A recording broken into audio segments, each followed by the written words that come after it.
2 weeks ago, a female cuckoo, unseen by the reed warbler, dropped her egg into this nest. Now the young cuckoo hatches. As the first of the brood, the reed warbler did not notice the trick, and now feeds the young as if it were its own.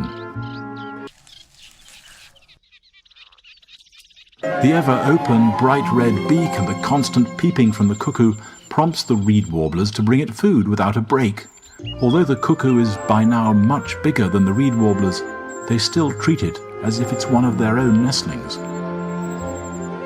Even after it has left the nest, they will still feed it.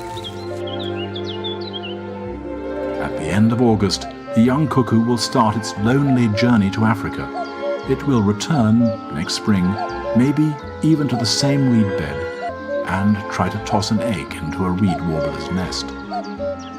And what do we here's have? The Cuck. Yeah. We have Josh Eisen from The Rebel. I think The Rebel is just really ticked off that alt-right isn't Israel first, right? So now they're trying to say that if you keep using the word cuck, it's like a leftist saying racist all the time, which, of course, and that's not how it is at all. So I actually wrote Josh Eisen and I said, you mentioned racism and sexism used as, weaponized words, but nowhere in this article does he say, anti-Semite, right? Just yell anti-Semite when you want to shut down the debate. So I wrote him and asked him hey, why don't you, here's my tweet here, I look forward to your piece about how crying anti-Semite is wrong, and then of course he basically says, maybe it's used that way. It's not used as much as racism though. I mean, he's like basically trying to get out of it, like anti-Semite is not used as a weapon.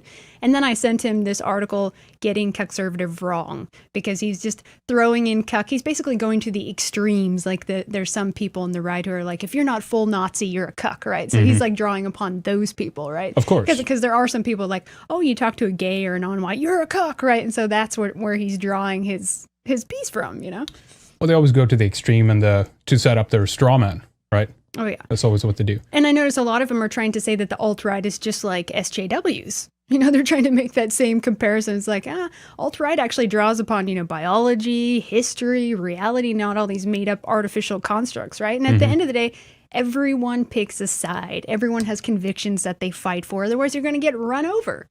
Yeah, I think, what's funny about it is that they kind of refer to people like that as leftists. And I guess this is something we're really going to get into detail a bit later when we talk about Dallas, because it kind of fits together, actually, of kind of the libertarian branch that it's kind of a rising cultural libertarianism. And these guys are kind of part of that, obviously. Oh, yeah, definitely. Of that. But so I also he's noticed... just butthurt because he's been called a cuck, obviously. Oh, of course and that the alt-right isn't, as you say, there isn't like outspoken pro-Israel first. That's right. And I tried to reason with him a little bit on Twitter, and he's like 22 years old, and he's been programmed by all the usual stuff, being Jewish.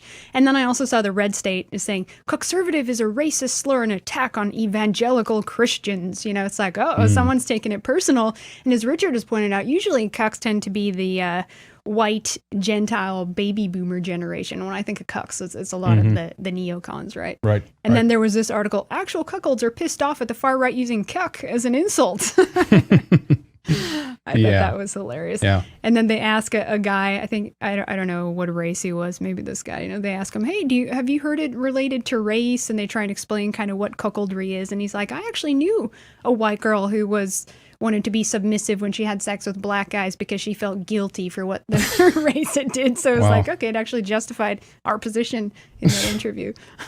Oh, man. Wow, that's incredible.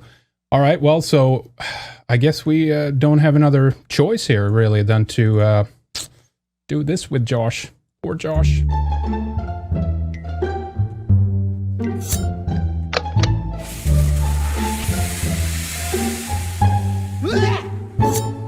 Take that, Josh. I'm sure he'll love that. I can tweet him that later, see how that goes. Yeah, of course. Hey, it's fun. We're having fun here. That's right. That's what the point is here. I just can't believe you tried to deny that anti-Semite is used as a weapon. Are you kidding me? Well, don't even try. It's actually the opposite. I mean, we should actually send them that clip. I don't have it queued up here right now, unfortunately, but it's the Israeli Prime Minister. I did. You did send him that. Perfect. Dodged that Good. one. Yeah. She mentions, for those of you who don't know, she mentions basically how anti-Semite is used to shut down everyone that's criticizing Israel and their Zionist policies. Often when there is dissent expressed in the United States against policies of the Israeli government. People here are called anti-Semitic. What is your response to that as an Israeli Jew? Well, it's a trick. We always use it. When from Europe somebody is criticizing Israel, then we bring up the Holocaust. When in this country people are criticizing Israel, then they are anti-Semitic.